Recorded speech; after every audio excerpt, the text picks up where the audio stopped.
nangyayari noon sa kapanahonan namin nung mayor si Mayor Rudy. Nung mga patayan na inuutos niya, saka yung existence of Nabodit Squad. Entry ko sa 1989, nung first naging mayor si Mayor Rudy, natayo po yung anti-crime unit. It was led by the late Major Ernesto Marasa. Kami po ang original na death squad.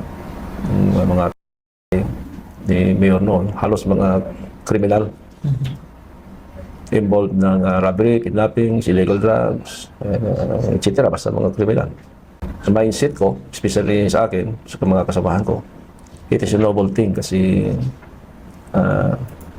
nagserbisyo kami sa bayan at saka yung mga so-called menace to the society ay hindi na makapamerisyo. Yun ang nagiging mindset namin noon. Nagkasakit ako and then hanggang sa dialysis, and then at that moment I embrace God, Jesus Christ. Ito lang makatulong sa akin. And then may mga pangyayari sa buhay ko na dito natuto akong magdasal. Hanggang sa nung nag-appear ako sa Senate, nagsinungaling ako. First is siyempre yung seguridad ng pamilya ko. Pangalawa is kasama ko ang buong grupo ko. Lalo pa sila si Sunny Benaventura, si Jim Tan, na alam ko ang their capacity to kill dahil kami ang magkasama. Marami silang mga players na gamit namin noong araw. At pangatlo, yung nalalapit din na retirement ko. As a leader, sa una kong pagkakilala ko personal kay Mayor, he's a good leader. Especially sa aming mga police in terms of sa law enforcement.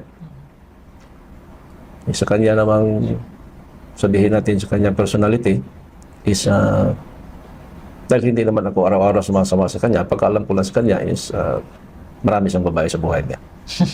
So, yes, and then mahilig siya sa baril. Sa pamilya niya is sa pagkaalam ko is mabuti. Yun lang, personal pagkaalam ko lang na nakikita.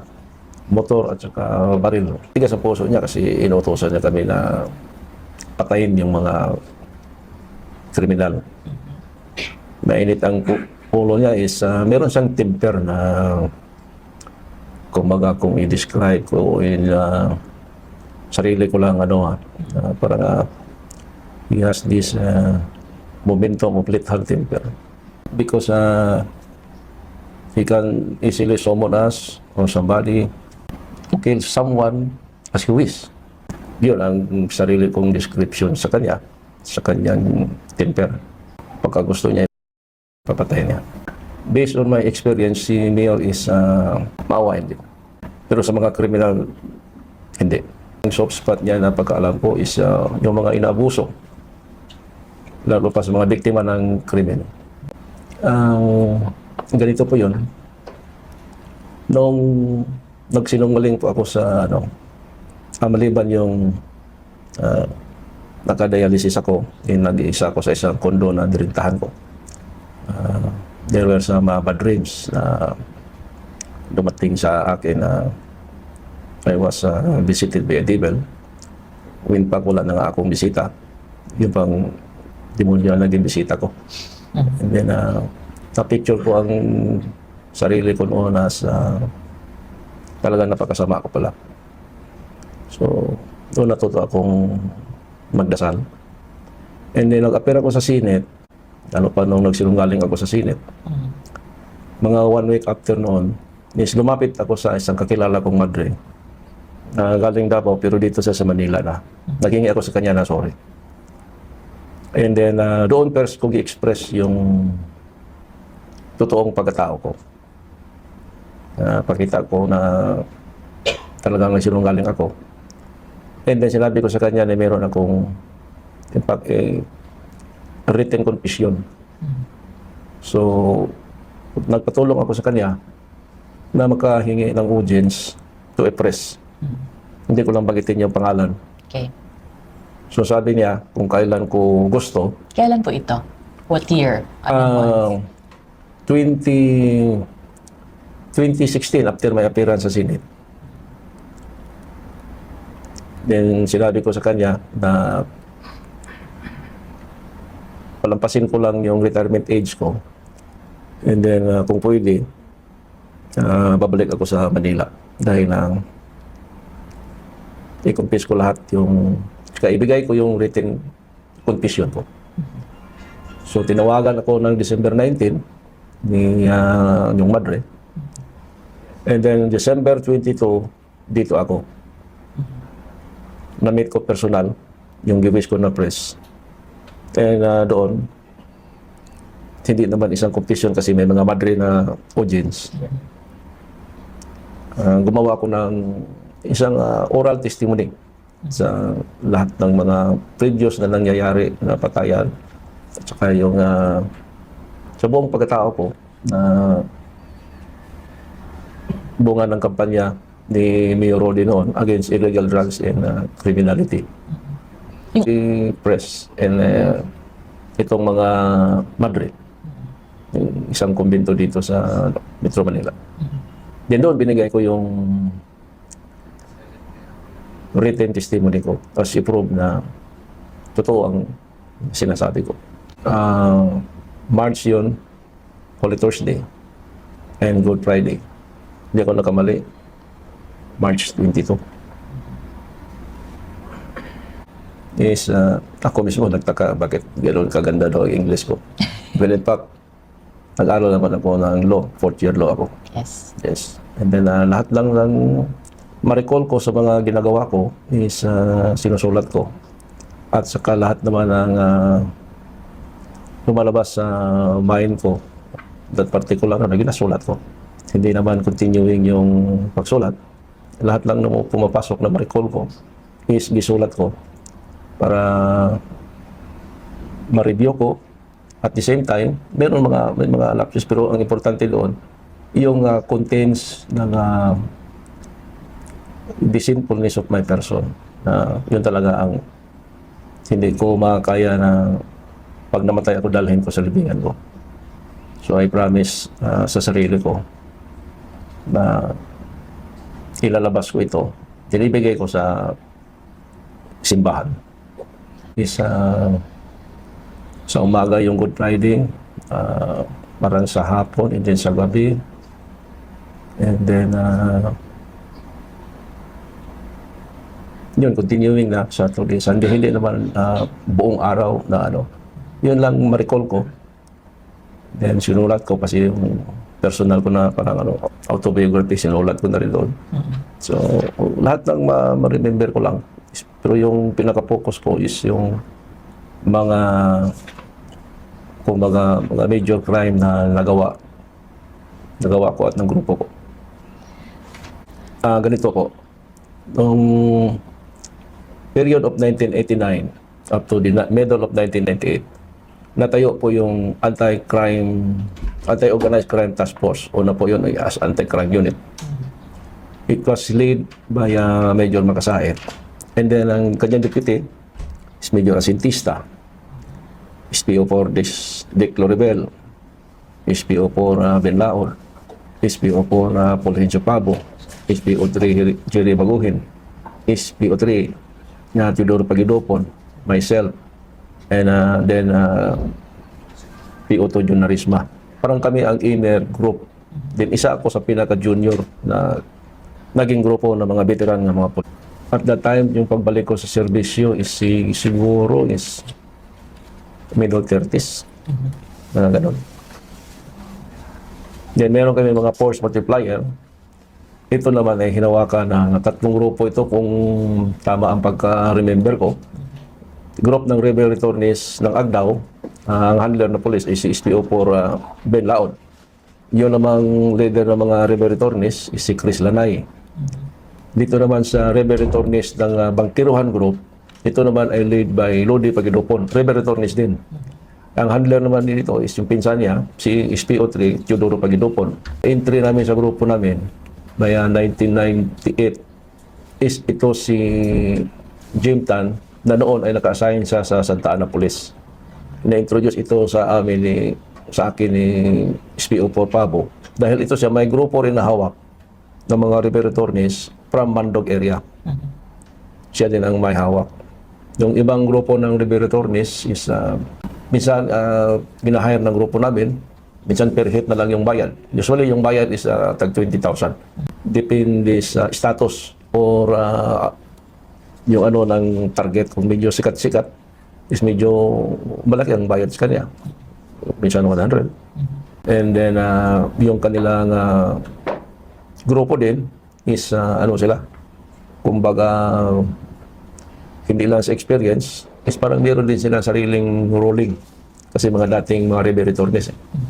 Basta sikreto sila, maasahan namin na hindi mag-leak yung operasyon namin. Sa tingin ko, marami-rami yung sa type namin na anti-organized crime group. Sabihin natin na mayroong mga mahigit 30 ng mga river attorneys. Yung sa heinous crime na, yung pagbalik ni Mayor, kasi na-cut off siya from 1998 to 2001, naging congressman siya.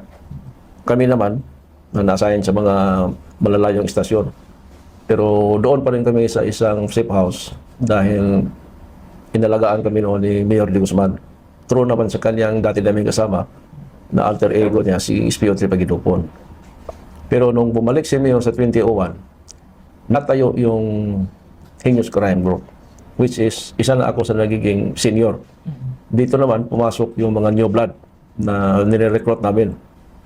Isa dito na na regular na sa amin dito, ang entry niya si SPO1 dati, Jim Tan. Dito na. And then, Ito na yung second batch. Ito na second batch na mga bago. And then dito meron pang isa na hindi nag-retire na hindi naman core group, pero nung nandito na sa Helios is nagiging active na rin siya, si retired Senior Inspector Rica Puti. Dito na sila si John Ayaw, John Humawan. Dito si Humawan, SPO2, John Ayaw, SPO2, SPO1. Sa ngayon, pero yung entry nila, mga PO2 yata sila. Dito na rin si Ronald Lau, na pag-entry niya is PO2, ngayon Chief Inspector na. Ito si J. Francia, ngayon din is Chief Inspector. Yung entry niya sa grupo namin is PO2, kasi naglateral ito sila. Special training. Special training wala. Pero kami, yung mga police na na-recruit o napasama sa amin, is una-una, tinitesting namin kung marunong pumatay. Kasi pag walang dibdib, hindi na namin yung sinasama. Sa istasyon lang siya. Or perimeter lang siya. Pero kung may dibdib, yun, kumbaga yun ang kanyang enrollment sa grupo na marunong siyang pumatay. O ang ipabaril namin. Ginatesting namin kung marunong siyang sumaksak. Tinitesting din namin. Pagka marunong, enrolled siya sa grupo namin. Inasama na namin. In fact, may mga ibang pulis na na-assign sa ibang istasyon na minsan sekreto sumasama sa amin kasi marunong pumatay. Before sa entry ko sa anti-crime unit, si Edgar 1988, nandoon na yan kay Mayor. Ang nagdala sa kanya kay Mayor, ito si SPO3 Teodoro Pagidupon. Dahil si Edgar is a rebel attorney and then turned top cook. So, doon sa kanyang first handler na si SPO3 Pagidupon at si SPO4 Dick Loribel, na-experience na doon si Edgar.